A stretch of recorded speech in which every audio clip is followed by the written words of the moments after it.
नमस्कार दोस्तों, मैं हूं डॉक्टर नरेंद्र राव। मैं दिल्ली यूरोलॉजी हॉस्पिटल में कार्यरत हूं। आज हम बात कर रहे हैं मर्दों में इनफर्टिलिटी के कारण क्या-क्या होते हैं।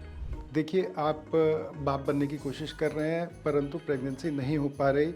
आप डॉक्टर के पास गए एंड डॉक्टर ने आपको सलाह दी कि फिज़िकल एग्ज़ामिनेशन करने के बाद सीमेन एनालिसिस कराइए, ब्लड टेस्ट कराइए और फिर बताया कि आपको प्रॉब्लम हो रही है, इस कारण से आप बाप नहीं बन पा रहे हैं। आपके स्पर्म काउंट कम है या आपके स्पर्म काउंट ठीक है परंतु वो मोटाइल नहीं है, स्पर्म प्रोग्रेसिव मोटिलिटी नहीं है, आगे नहीं बढ़ पा रहे, या आपके सीमेन की क्वांटिटी कम है।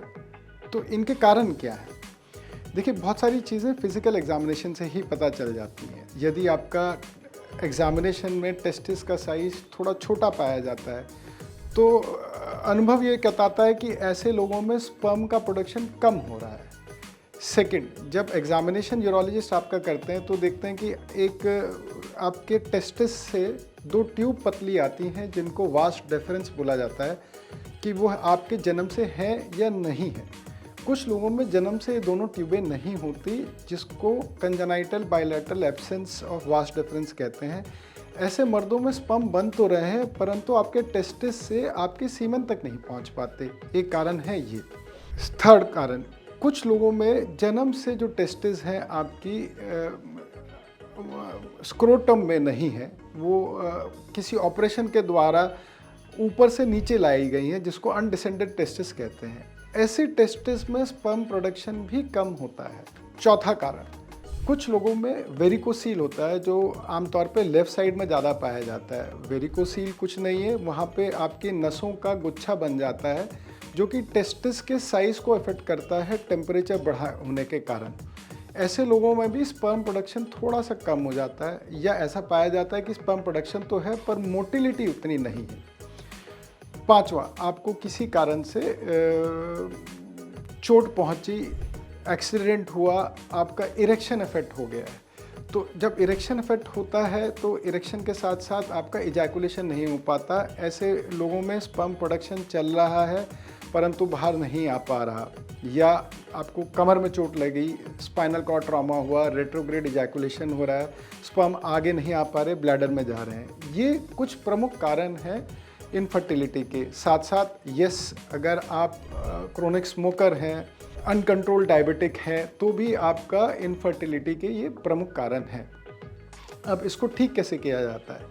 देखिए, अधिकतर केसेस में कुछ दवाएं हैं जो स्पर्म प्रोडक्शन को थोड़ा सा इम्प्रूव कर सकती हैं। ये केवल एंटीऑक्सीडेंट मेडिसिन हैं जो 3-4 महीने तक देखा जाता है कि सीमेन क्वालिटी, स्पर्म क्वालिटी इम्प्रूव हुई या नहीं हुई। अगर प्रॉब्लम स्पर्म की मोटिलिटी का है तो उसमें बेटर है कि आप एक इनफर्टिलिटी स्पेशलिस्ट से मिले जो आपको IUI, इंट्रा यूट्राइन इंजेक्शन की सलाह देगा। आपके स्पर्म्स को लेके फोर्सफुली इंजेक्ट किया जाता है आपके पार्टनर के अंदर, ताकि स्पर्म की मोटिलिटी का क्वेश्चन ख़त्म हो जाए और वो एग से मिलकर प्रेगनेंसी क्रिएट कर सके।